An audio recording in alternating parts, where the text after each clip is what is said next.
Okay, let's talk about this. Okay, so this was actually originally posted to the r/gaming leaks and rumors subreddit. Okay, so I actually saw this yesterday when I was prepping topics for the stream today, and then it was picked up and there was an article posted by Grant Taylor Hill with Insider Gaming, which was cool.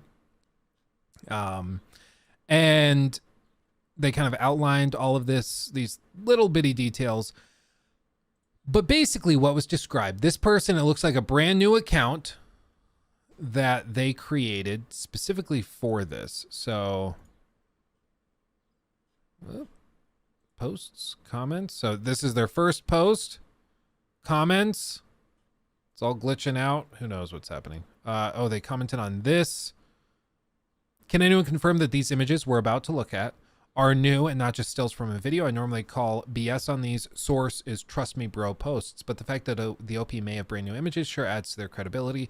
And Desperate Shock said, I was told it's from some sort of testing done a few months back. Somehow these images were captured without watermark. My source had like 2 or 3 dozen images if I remember correctly, so I might post more if I get them. And we'll see. Oh my God, the moth is attacking me. Did you see that? Dude, chill. Can't stand moths. If anybody has like a home remedy for getting rid of moths, let me know. Because I bought like moth traps and they don't work. It's like a whole thing. Anyway. But what he said was, after so many delays, things are not looking so good. I heard from a friend of a friend that the game might not even be released this year. And with every passing month, cancellation looks more likely. Sad face. As such, I have a treat for you guys. I'm afraid the source is confidential though, but enjoy. Now, already, to be completely transparent, there are many red flags here, okay? For one, friend of a friend. That's called hearsay, not allowed in a court of law for very good reason, because it's the source is trust me, bro, right? It's insane. So stupid. After that, they say cancellation looks more likely. The problem with this is that they apparently can't cancel it. Reportedly, Skull and Bones project is only being kept alive because of an old deal between Ubisoft Singapore and the Singaporean government, which was described here in this Kotaku article. And let's see, government. Yeah. 3 sources told Kotaku that a deal with the Singapore government requires it to launch. In addition to hiring a certain number of people at its Singapore studio in exchange for generous subsidies that basically pay for the game's development, Ubisoft Singapore must also launch brand new IPs in the next few years. Interesting. So they have to release it. And maybe Ubisoft has had their lawyers look it over, try to figure out what the penalties would be like. I can't imagine at this point it makes sense to spend all of these months and years developing this when they're probably just losing and losing and losing money. It's very, very interesting. But what are these photos? This is the first one. Looks like Abby in a pirate landscape. What lends credibility to these images, by the way, is the fact that there are no watermarks. Any sort of preview thing you go to, even if you're a public person, even if you're a YouTuber and you like are relatively well known, they still are going to have watermarks all over this place or all over the screen. For example, there was the Harry Potter Quidditch game, like preview thing earlier or this past weekend.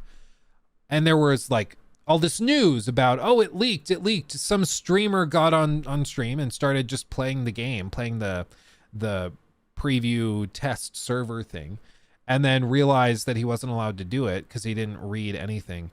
And then he shut down the stream, but it was too late. He already leaked everything. Which, by the way, the whole thing was like very, very confidential. And hypothetically, if someone like me were to be invited to an event such as that, hypothetically, I would tell you that all over the place, there were pop-ups, hypothetically, warning you that this is all under NDA. You cannot talk about any of the things that you're about to see. There might have even been a pop-up that said, do not speak to streamers or content creators about your experience in this playtest. Hypothetically, that would have happened if someone like me were at an event such as that over this past weekend. And I don't understand how a single person could get through those warning signs and pop-ups and not like realize, like, no, they mean it. It's not a public test. If you get invited to like a Diablo event or like an event for like, what's one that Call of Duty maybe, and they say, no, this is private. Like you're under NDA. You can't talk about this stuff. Like, you got to be real stupid. Real stupid. So I don't think, I think like a lot of other people said, I don't think he was that dumb. I think he knew what he was doing in broadcasting that. And then of course everybody's like, oh my God, he's just like playing this game that's under it. And of course, like I said, with this stuff, there's like watermarks all over it. So people saw it and they're like, dude, like they can figure out who you are. What are you doing? It was amazing. It was amazing. But it was just baffling. Like, I went to a preview event years ago for Assassin's Creed Valhalla.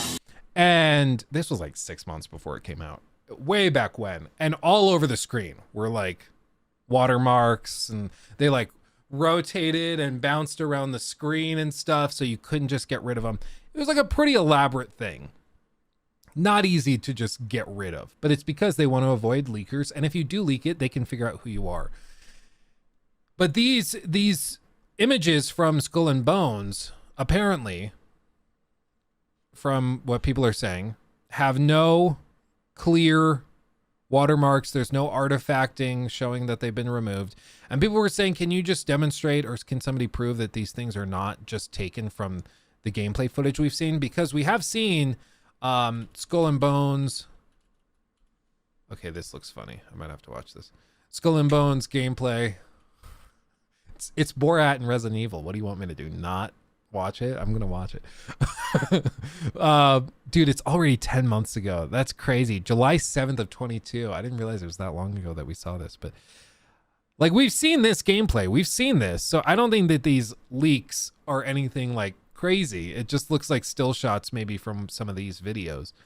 But my understanding is that there have been play tests where they have invited people to try Skull and Bones, and those people who have tried it have had tons and tons of stuff watermarked all over their screens. I did have some people, you guys remember I did that Skull and Bones video a while back, like maybe 6 months ago or something. And in that video, I talked about some of the people that reached out to me who had been in the play tests and had a good time with it. And they sent me stuff to prove that they were in the play tests, including like screen grabs of their time with the game. And they had like those watermarker identifiers. So I could see like, oh, this person was in the event, and there's the watermarks, so that if they leaked this publicly, they would get in big, big trouble.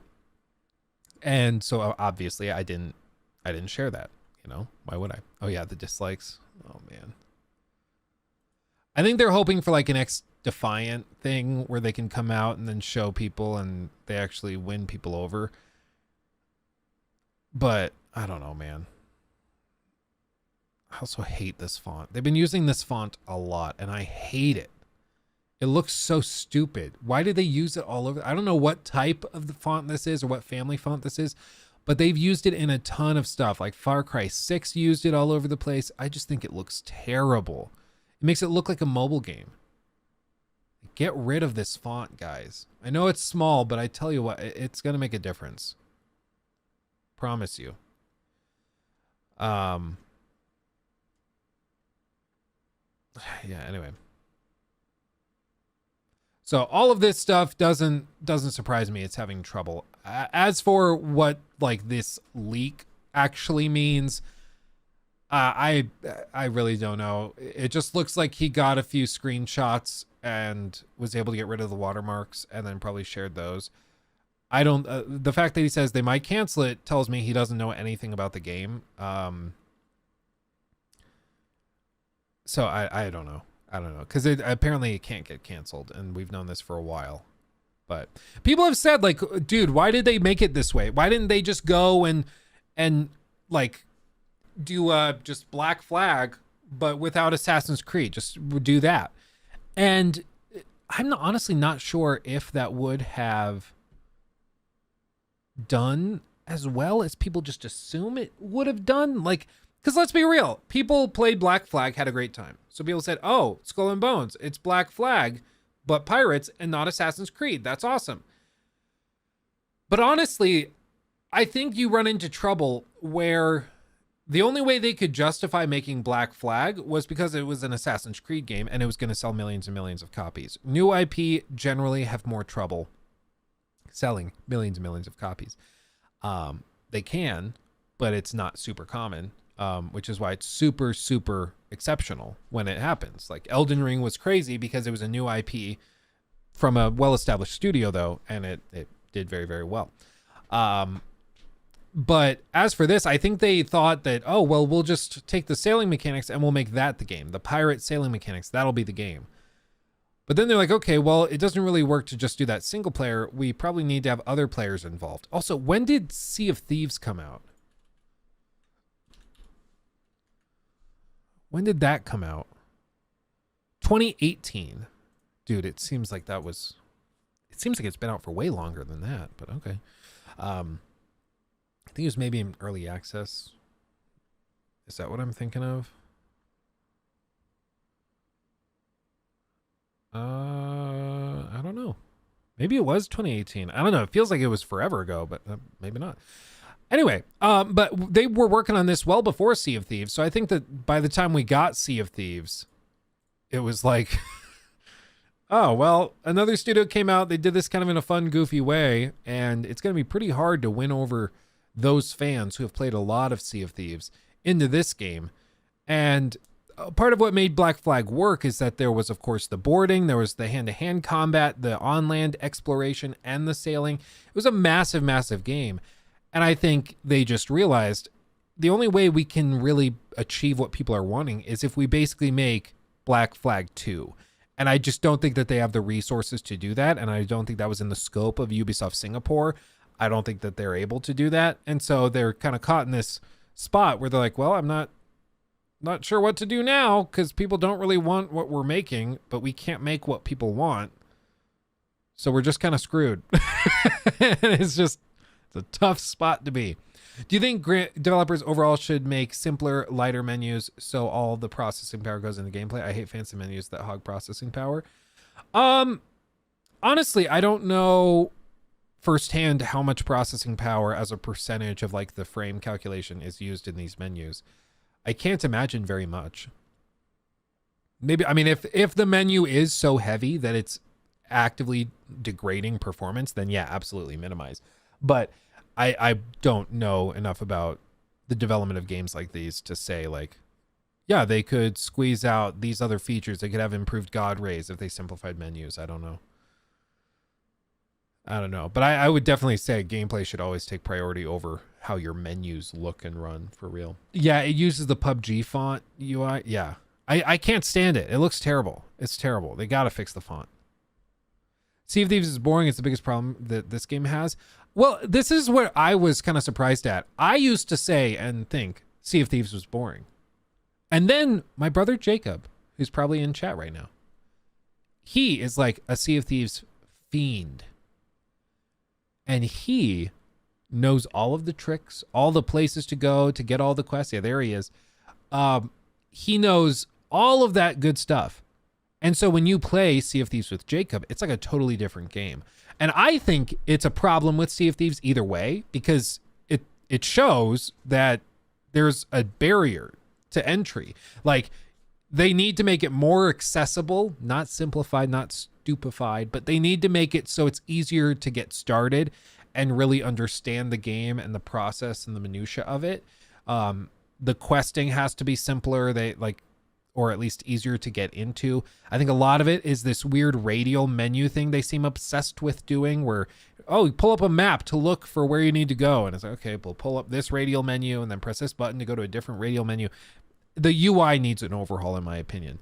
But I do really think Sea of Thieves can be a really good time if you have somebody that knows what they're doing to kind of guide you through it. Leo, Steffi keeps getting us to play Sea of Thieves in Discord. I get so bored every time. Really, it's a game that not everybody's gonna like, but when it works and when you get that rush of, oh my god, there's a brigadoon, let's go chase it down and try to steal all their stuff, and the adrenaline gets going, and then you launch yourself out of a cannon with a bunch of fireballs to launch it. It can be a really good time. The other thing with Sea of Thieves that makes it kind of tricky is that it has a very strange like session pacing. I don't know if there's a term for this, but basically in Sea of Thieves, every time you play, it's like a different encounter entirely. I'm trying to figure out how to like describe it. Because you have to go collect all of the cannonballs you need, all the wood to repair your ship, some food. You might need to do some fishing and cooking. You might need to go and get specialized cannonballs. You need to go and like, there's a lot of little stuff you have to do. And so it takes every session, you might spend an hour or two preparing to take on the actual thing you want to do in the game, which is like hunting the megalodon or going and hunting other players and stuff. So it's not the kind of game where you can just pop in, play for 20 minutes and then pop out. Or it really is a game where you need to sit down and be like, okay, we're going to play like 2-3 hours of this. It's like a whole thing. Like there's been times where I'll reach out to Jacob and I'm going to be like, Jacob, you want to play some Overwatch 2 or something?